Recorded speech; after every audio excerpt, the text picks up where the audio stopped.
Hello, everyone, and welcome to Season 2 of the World with Nate podcast. This podcast was created to shed light on some of the stories and lessons that we accrue during our time here. My hope is that those stories will bring us all together in this thing that we all call life. My hope for this podcast episode is that you find it both enlightening and enjoyable. So, sit back and relax. I want you to enjoy the ride. Special thanks to my friend 𝙀𝙣𝙟𝙪 of Hawkeye Storage and Consulting for helping me bring Season 2 of The World with Nate to YouTube. So are you still doing jiu-jitsu? No, I didn't expect that with how fucking busy you are. It's like, Okay. thanks, sir. So no? No, I need, longer? I want to. Yeah. So after I was pregnant with Nova, I had prolapse and then just figuring out my body again after that. So that was, she's 3, you said?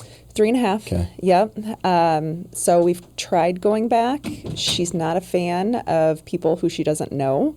So getting her dropped off in daycare and that kind of stuff is really kind of tough. Yeah. And plus you feel bad that she's already been in daycare. Mm-hmm. So we primarily go in the evenings at like 6:30. Gotcha. And then she's already been in daycare all day. Yeah. So with Priorities. Yeah. When we grow. Yeah. Kind of sucks. That stuff goes on the back burner. Yep. So at some point, I mean, we want her to get into it. Hell yeah. So I think Very that will be important. good. Yeah. And then we'd like her to be a wrestler as well. Yeah, So I love that since too. John And was a I was wrestler. taking huge leaps with that. Mm-hmm. So that's cool to see. Yeah. Very cool. Anytime that self-defense, I mean, that's, to me, it's huge. Mm-hmm. And to be able to empower young Right. women with Right. that. Yeah. You know, you're not going to ever have a worry at the bar if you can put somebody in an arm lock and break their Yep. arm off, right? It's very true. Hell yeah. All right. Hello, everyone, and welcome back to Season 2 of The World with Nate. Today, I had to bring on Summer Mast to talk about authenticity, hard work. She's a passionate person. I've been following her, not creepishly, but she does things that I love. She trained jiu-jitsu. She's a lifter. So we have to talk about all those things. Of course, parenting will come into play and all that has to do with that. So, Summer, thank you for coming on the podcast. Yeah, thank you so much for having me. Hell yeah. Where did your passion for fitness begin? We talked a little bit about that. It's been a while. So where can you nail it down to an exact moment? So I've always been into fitness. Like I was very active as a child and throughout my teenage years and stuff in sports. But honestly, it wasn't until after I had my 2 oldest that I saw these women gracing the covers of a lot of different magazines who held this gorgeous physique. Like I've always loved like just the more powerful muscular physique on females. And I think that speaks volumes about the kind of women that they were to be able to be that passionate and have that drive and get themselves to where they wanted to be. So that was really my strive, or my main goal was to get to that point. And I knew a lot of them that I followed, like Lori Harder and Chatty Dunmore, Lindsay Messina. Like they were all just ladies that I looked to and were passionate. So they were competing at that point in time, and a girlfriend and I were like, okay, let's go ahead and give this a shot. Heck yeah. So we did, and we only trained not very long, 4 to 6 weeks, and then we did our first show, and I placed second at that show. Hell yeah. So by show? Bikini competition for WBFF. So yeah, it was super exciting, and I was hooked after that. So it's like a drug. I've heard. I've never done that. Yeah, and it's a lot of fun to do. A lot of people don't understand the amount of work that actually goes in to be able to compete. Explain some of that. Just the dieting. Dieting is huge. You have a set program that you have to follow. Every single meal. Yeah, every single bite meal. you take. Yes, yep. Everything's measured out, and it has to fit certain macros a lot of the time. And, the fitness training itself is, everything's calculated, what you're going into, what you're doing for your training, the amount of time that you're spending in the gym. Your sleep has to be really good, the amount of water that you drink in a day, and gosh, it really depends on a lot of the coaching too, because I've had several different coaches. And yourself, right? Yeah. Me and you are vastly different from what we're going to need every day. Right. Yeah. Yep. So that's going to vary from person to person as well. So there's just tons that goes into it. It's so much more than, hey, I'm just going to put on a bikini and I'm going to walk on a stage in front of tons of people. And that's another thing. Hell yeah. The posing alone is insane. Like how sore your muscles get and fatigued just from posing. Doing that. Those movements, yep, right? The movements, yeah. holding them for a specific amount of time. So you're judged on that? Yep. Yeah. Yep. See, I'm kind of dumb on that. But yeah. It's all cool to me. And I understand the amount of work that it takes. Mm-hmm. Yeah. What drew you to that? You said you and a friend just decided on a whim? We just decided on a whim that hey, let's go ahead and give it a shot. So it was actually, we went out to Boston for our first show, and we were out there, and you meet some really amazing, fun people doing it and traveling. And it's nice to have other people who are passionate about the same thing that you are. Because honestly, like you're in small town Iowa, there's not tons of people who are that committed or that dedicated to fitness or health and wellness. You know, at least that point in time, there was not. Right. So it's definitely grown over the past 10 years. That's something that's nice to see as someone who has been doing this for some time. Mm-hmm. That progression, especially in the Midwest. Right. We might be behind the curve on some of the places. I lived out in Utah. Mm-hmm.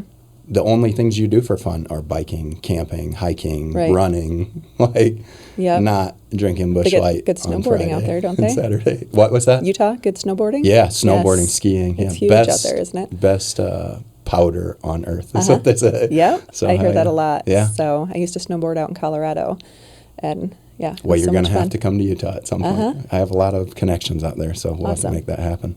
Awesome. Hell yeah. So the passion for physical fitness, you said after you had your kids, it cranked it up.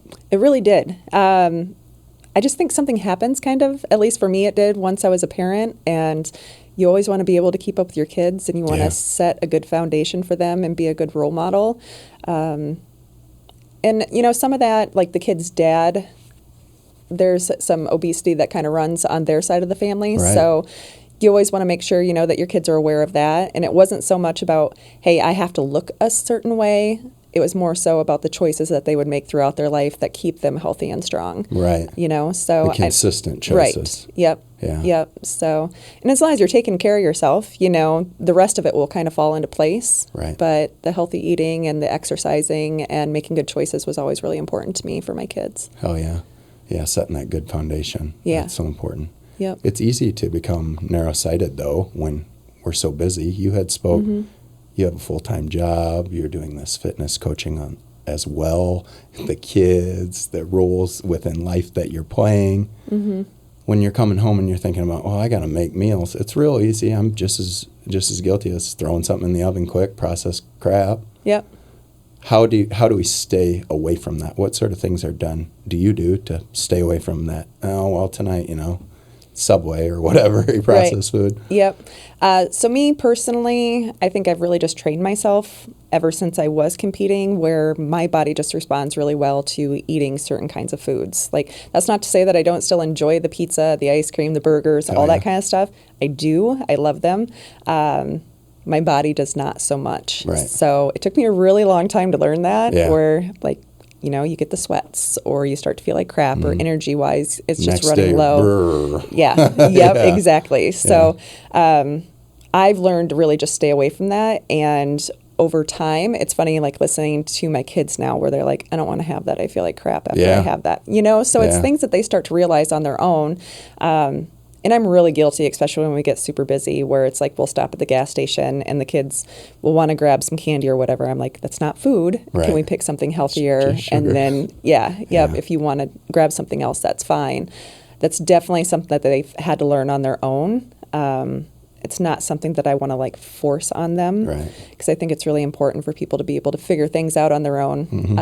Or it doesn't stick sometimes. Right. They get really tired of hearing the same things over and over and over. So especially when it comes from mom and dad. And we're just the nags. Yep. So what was your childhood like? We had a lot of meat and potatoes, honestly. Like, it wasn't... We did too. Almost every meal I can remember eating steak and mashed potatoes, it feels like. And we weren't like a well-to-do family. We're low middle class probably. Yep. So that's just wild to me how things work now. And it's like you go to the grocery store and it's filled with sugar and processed foods. And I'm just as guilty. I have a gummy bear addiction right now that I'm trying to fucking kick.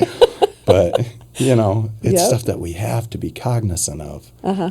because nobody's making those good choices for us, especially not the people in charge, right? No, they're not. They make a lot. I mean, we were just talking the other day about, we went through Chick-fil-A. Yeah. And for me to get the grilled sandwich versus the good one. the good one, yes, $2 more. I was Yeah. like, are you kidding me Yeah. right now? It's ridiculous. Yeah. And even my son's like, Mom, it's healthier. Yeah. Like, they're going to Of go course after they are. people. Yeah. So, Hell yeah. Which is yeah. unfortunate.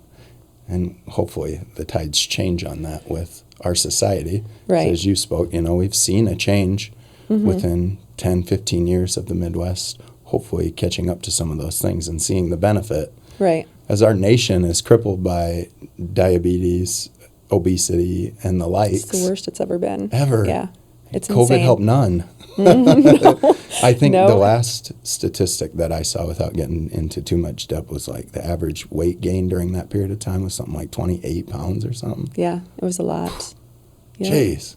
And you talk to a lot of people and they'll say that, but they'll Oh, be yeah. like, oh, this is COVID weight. Yeah. You know, so COVID was 2 years ago. Yep. Right?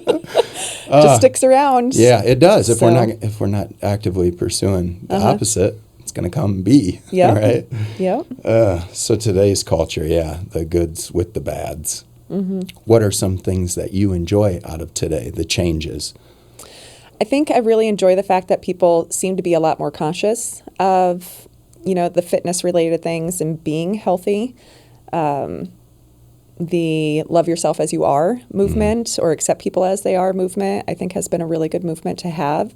However, I feel like the downside of that is there's still an obesity problem. Right, that doesn't get addressed. Right. Because we don't want to be mean by calling people fat. Right. Yes, very I much so. don't want to be mean either. I Right. don't want to call people fat. Yep. And there's big misconception.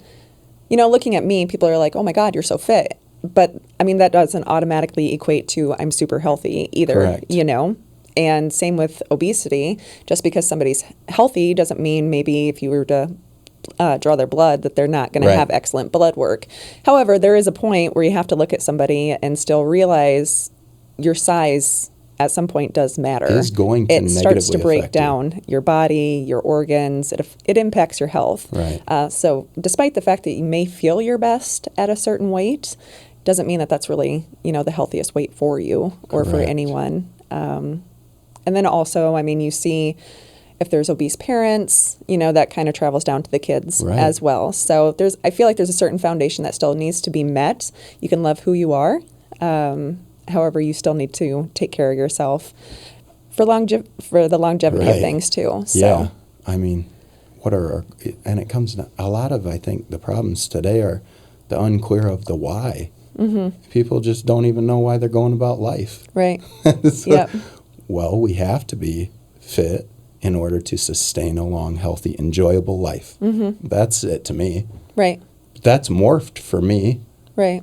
When you were 20, young 20s into 30s, it was different for you, I'm sure, than it is now. Yeah, 100%. I mean, what I looked like in my 20s is completely different than what I look like now. Same, I'm grossed out.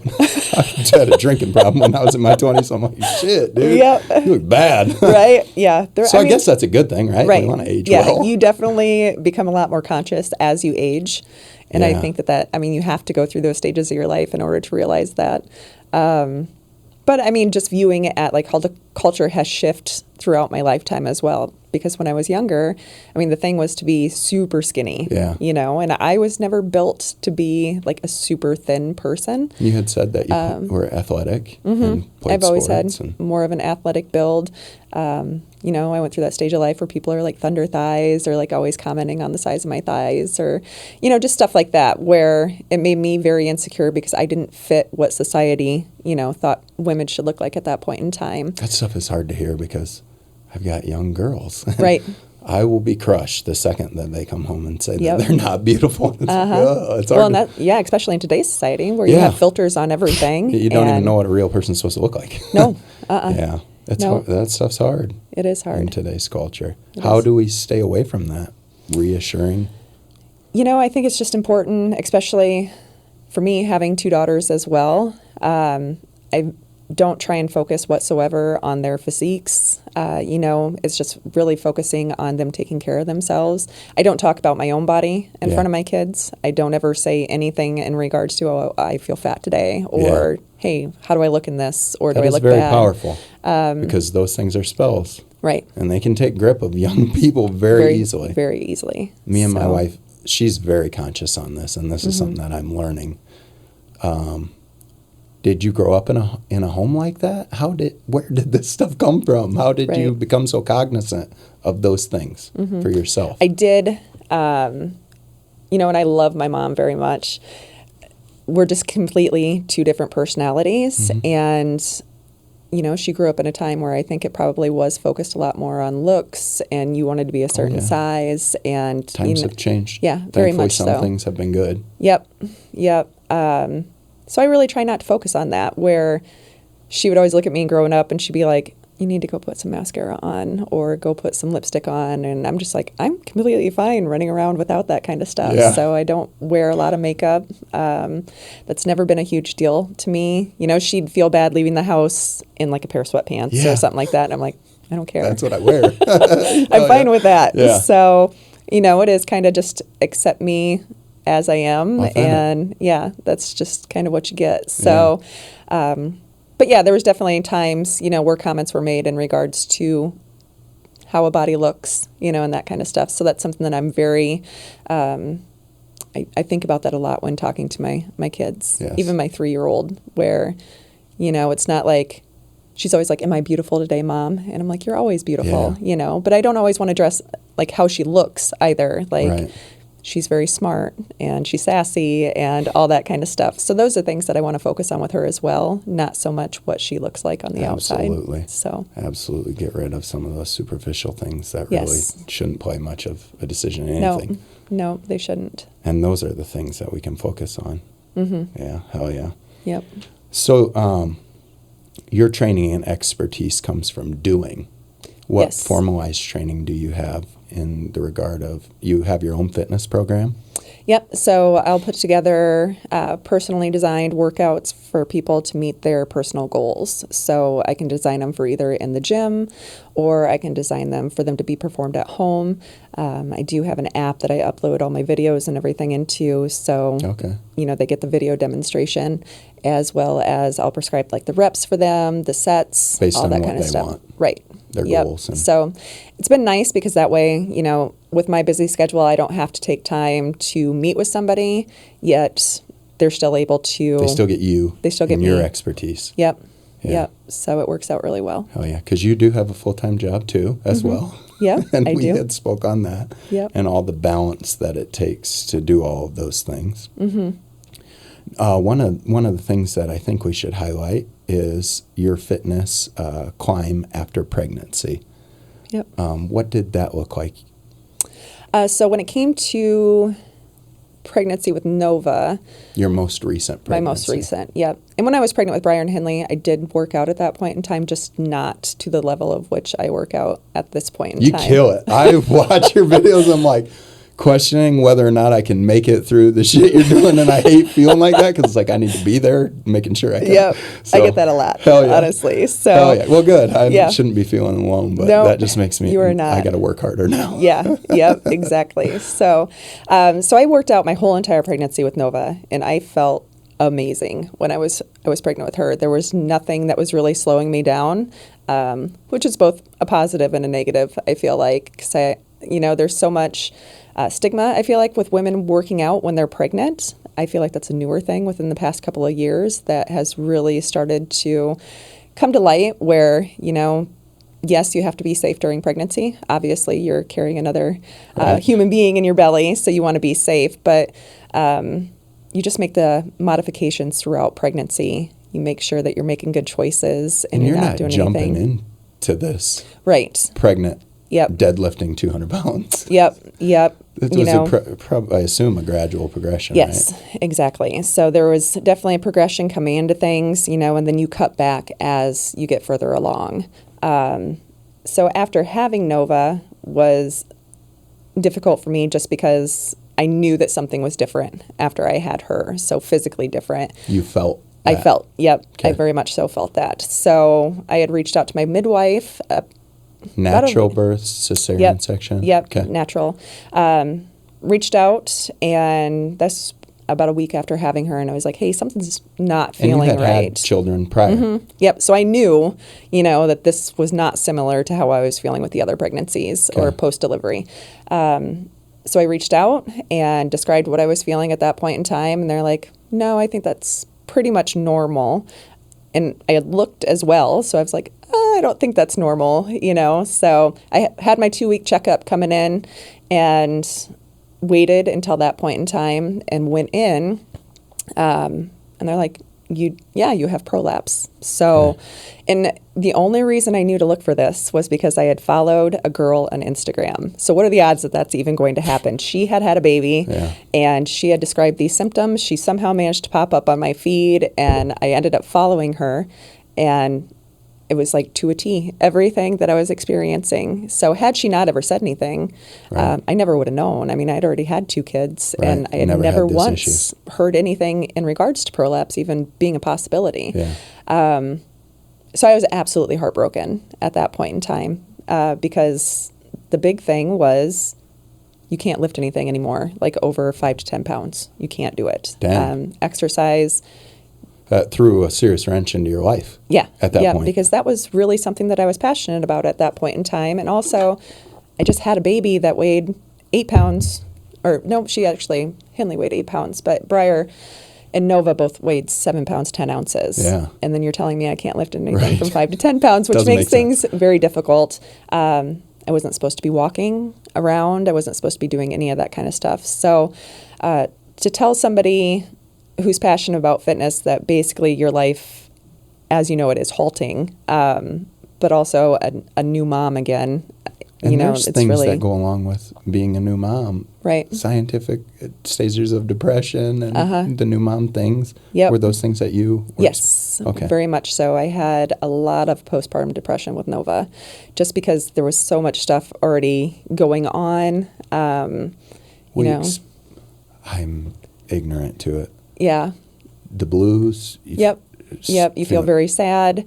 I felt very disconnected from Nova at that point in time. Your own child. Yes. Yeah. And I think part of it, I was already angry at myself and my body. I blamed myself for working out the way that I did with Nova. So you had thought you had caused this. Yes. Well, that adds a whole nother layer to shit to the story. Yes. Yeah. So I very much so thought that I was responsible for everything that was happening. And then it went in a downward spiral of, it took us 3 years to get pregnant with Nova. We went in and we had IVF done at that point in time, or not IVF. What's the abbreviation for the other one? IUI? I don't know. I can't remember what it is. Not IVF. It's a step down from that. I keep hitting this thing. Sorry. So it took us a long time. You were trying to get help. Right. To get pregnant. Yep. And then at that point, I was like, okay, it's not going to happen, obviously. So I had just kind of given up hope on it. So then I was getting back to life as I knew it, and then I got pregnant with Nova. So sometimes plans are greater than ours. So it was just a downward spiral of how you get in your own head, and you're just like, oh my God, all of this happened because of this, and then you blame yourself for a lot of things. And it was a good 6 months to a year before I was solid back to, feeling good about things. It was time. It was, what'd you do to kick it? Honestly, I reached out to Monica White. She's a pelvic floor physical therapist through Cedar Valley Physical Therapy, and I got an appointment with her. So a specialist who knows exactly what you're doing with. And again, I never would have known to look for that had I not followed the gal on Instagram. Who I don't believe in coincidence. Yeah, so. I don't either. So reached out to Monica. I met with Monica, and she made me feel so much better about everything, where she's like, you are going to be able to do everything that you ever wanted to do again, like everything you're passionate about. And she was such a huge help for me throughout everything. Just being able to go in and speak with her and have her listen and, just know where I wanted to get back to. And she really just helped me bust through any walls that I had set for myself. So those are easy to be put up. too, especially when you're hearing, well, you're never going to be able to do this again from someone in a white coat. Right. That shit sticks. Yeah. Yeah. No matter how strong you think you are mentally, right. when you deem someone a professional, it can stick. Yep. I'm thankful that you sought professional advice. Me too. Like, I think that that's the biggest thing with being just an advocate for yourself and your own health. You know, there's always something, I feel like your body is constantly talking to you. Like, your soul knows what's going on, and you should always listen to what you're being told. And I just knew in the moments, you know, my midwife, maybe, I mean, they're not, nothing against your wife either. Like, they're not specialists in pelvic floor physical therapy. Right. Or maybe she is certified. I don't know. So I shouldn't say that. But can we expect them to be? Right. Yep. Yeah. So I've never once been upset with my midwife, you know, for telling me that. She was just doing her job at that point in time with her knowledge of what she had learned. So me being able to go to Monica, who had her expertise in something else, was just a different door that I had to open and walk through in order to get to where I wanted to be. So my recovery, it took a long time. It was really difficult for me to start from the ground up. But honestly, you know, I look back on all of it and I'm like, that prolapse was one of the best things that ever happened to me. To be able to have that happen and me have to start all over again, it really just taught me to be that much more strong and solid in my weight training and my working out. And I'm so much stronger now than what I ever was before I had Nova. Oh, yeah. So it's been a journey. Resiliency that you gained through that. Yep. So you never wanted it, right? Like, no. Hell no. No, but not at all. But silver lining, I guess. Yeah, definitely. Oh, yeah. So I can't speak too much on jiu-jitsu because I was a white belt. But I had told you that that's one of the things why I was drawn to you, is you had practiced that. What sort of other things do you do to stay busy? The fitness is one thing, but to keep yourself in that shape, I'm sure there's other things that you and your family enjoy doing. I go on a lot of walks. Okay. Aside from that, though, there's honestly, I'm pretty limited in what I got going on. Yeah. I instruct fitness classes at the YMCA on Tuesdays and Thursdays from 12:15 to 12:30. Okay. So a lot of the videos that I post, unless you see me in my garage, are actual videos from the classes that we're doing. Okay. So I use my lunch hour from work to go and do that. So if you want to get your ass kicked, Tuesday and Thursday at the YMCA. I may have to take you up on that. Yep. Yeah, you should come check it out. Yeah. So, but yeah, like I said, I use my lunch hour to do that. Cram it in. Yep. I use my lunch hour. That's what I do during my lunch hour. I don't typically take my lunch and go out to eat or do any of that kind of stuff. I go work out for the hour and then I come back and get back to work. Come home from work, go pick up Nova from daycare. And the parent grind starts. Yes. Yep, we're parenting and going to sporting events, kids to practices or picking them up from practices. So heck yeah. Yeah. And school has started now, so the chaos that begins. Yep. Heck yeah. Eating healthy versus dieting. I'm sure you've seen the game change on that. Yes. I mean, the food pyramid that we were introduced to with all the carbs on the bottom is no longer, I don't even know if that exists. Right. So how do you emphasize that the importance of those things, not the fitness part? Right. We had talked to sleep and the diet and how important those things are to the people you're training. Mm-hmm. So my big thing when it comes to food, it took me a really long to be able to figure this out for myself as well, is I think that there is such a stigma around bad food versus good food. Okay. And I think for a lot of people, you'll categorize, like desserts or the pizza, that kind of stuff. That would be viewed as more of a bad food. Correct. And then you stick with like the chicken and the rice and lean meats, the veggies, that kind of stuff, the fruits. I mean, heck, there's even like bad fruits in comparison to good fruits if you really want to get into it. But, I had to let go of feeling guilty about eating certain foods. And I think that that's very important for everyone to learn, because I honestly feel like if you're somebody who goes out and you eat a bunch of ice cream and then you feel guilty about eating that ice cream, you're going to gain weight, honestly, Yeah. just from that. You're going to Just hold from on your to mind. it. I totally agree. I've seen it. So, you know what? I don't believe in dieting, honestly. I believe in living it as a healthy lifestyle. Yeah. And if you go out and you eat clean 80% of the time, you have the rest of the 20% where you can still indulge in quote unquote unhealthy foods and just enjoy them. Don't feel guilty about eating them. You know, what's the sense? If you're going to eat it, why feel guilty about it? Right. So it's a lose, lose, lose. Right. And right. we aren't about that here. Yep. So I don't do that anymore. And that's one of the main things that I'll always focus on with my clients is I don't ever want to be strict with somebody and be like, because they ask all the time, they're like, can I eat this? And I'm like, okay, do you want to eat it? Right. And they're like, yeah. I don't know. Can you eat it? Yeah. Can you eat it?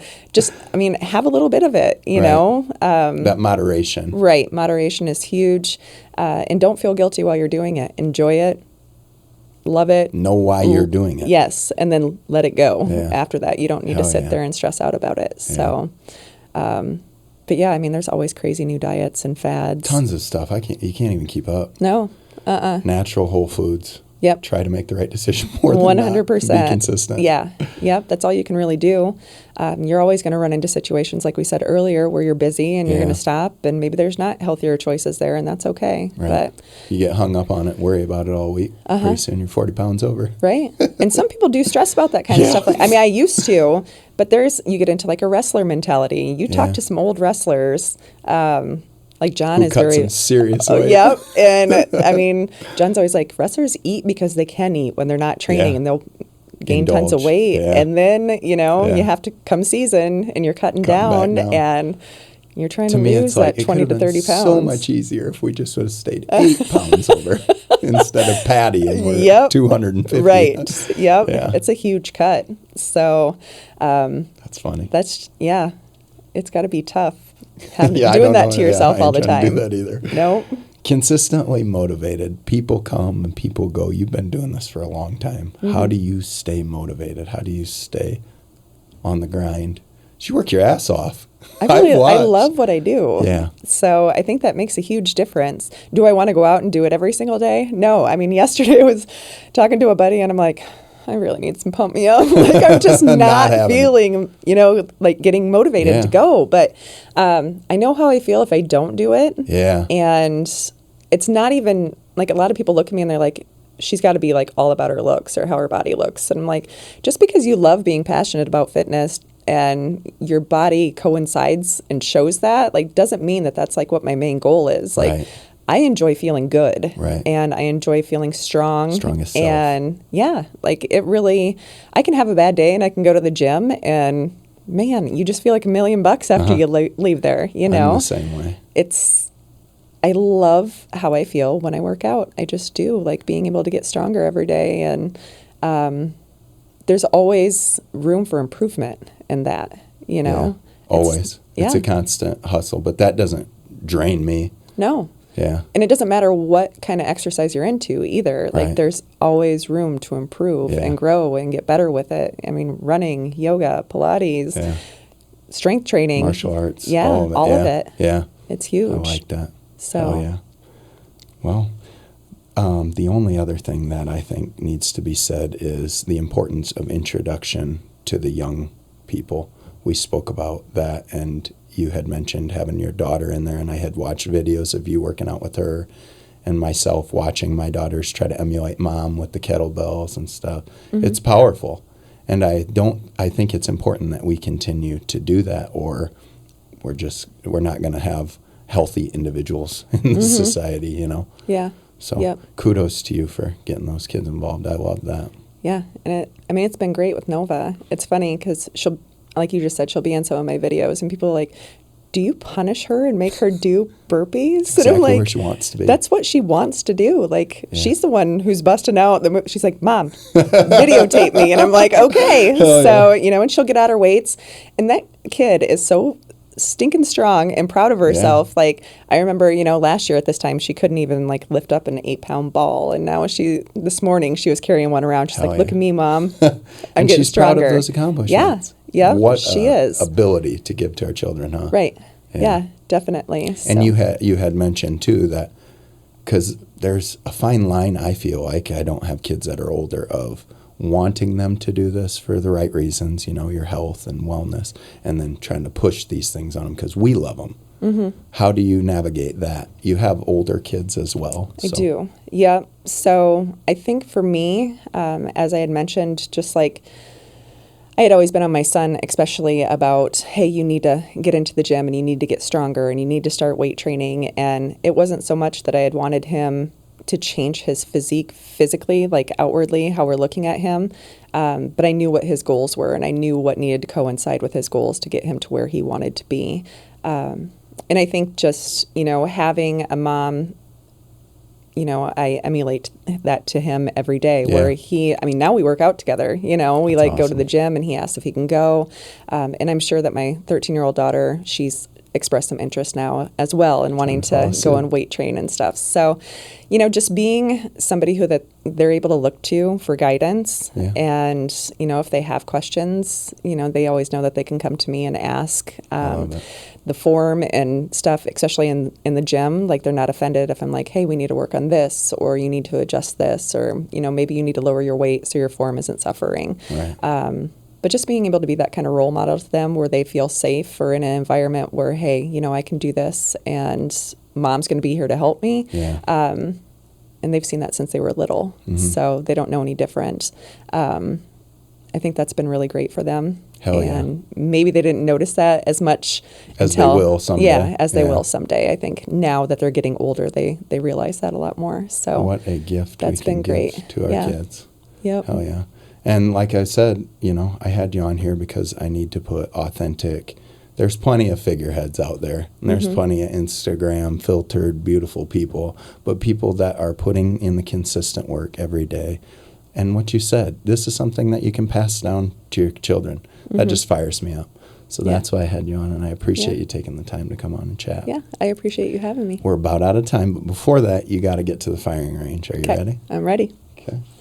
This episode of The Firing Range is sponsored by Joe and Brittany Wilson of Vine Valley Real Estate. They are licensed separately with over 30 years living right here in our Cedar Valley. Joe's number is 319-486-8115, and Brittany is 319-230-6922. I'll have all their information loaded on my page. You can contact them for anything, buy, sell, or if you just want to know your possibilities. Thank you, Joe and Brittany. I appreciate it. Are you ready, Summer? I'm ready. Would you choose fall or summer? Fall. Basketball or football? Football. Pumpkin or apple? Apple. Walk or a run? Walk. Cardio or weights? Weights. Gi or no gi? Gi. Home gym or commercial gym? Home gym. Out on the town or a night at home? Night at home. Wine or beer? Neither. Okay, that's fine too. Past, present, or future self? It's a tough one. That is a tough one. Gotta pick. I think future. I love it. Think some Betting really on good the future things. is fine. Yes. Hell yeah. Well, like I said, I appreciate your time coming on. I appreciate your authenticity and your hard work. I see you busting out those workouts. It makes me want to be a better person. Awesome. So thank you, Summer. Yeah, you're welcome. Hell yeah. And to let you guys know, September 24th, September is Childhood Cancer Awareness Month. On the 24th, I'm working at an event at the Field of Dreams to honor the heroes who have helped with childhood cancer. If you want to check it out, I'll have all the information linked on social media. Like I said, it's at the Field of Dreams, the 24th of September, Dyersville, Iowa. Thank you and have an amazing week. Special thanks to my friend Katie Hine at Mattress by Appointment, Cedar Falls, for her sponsorship of Season 2 of The World with Nate.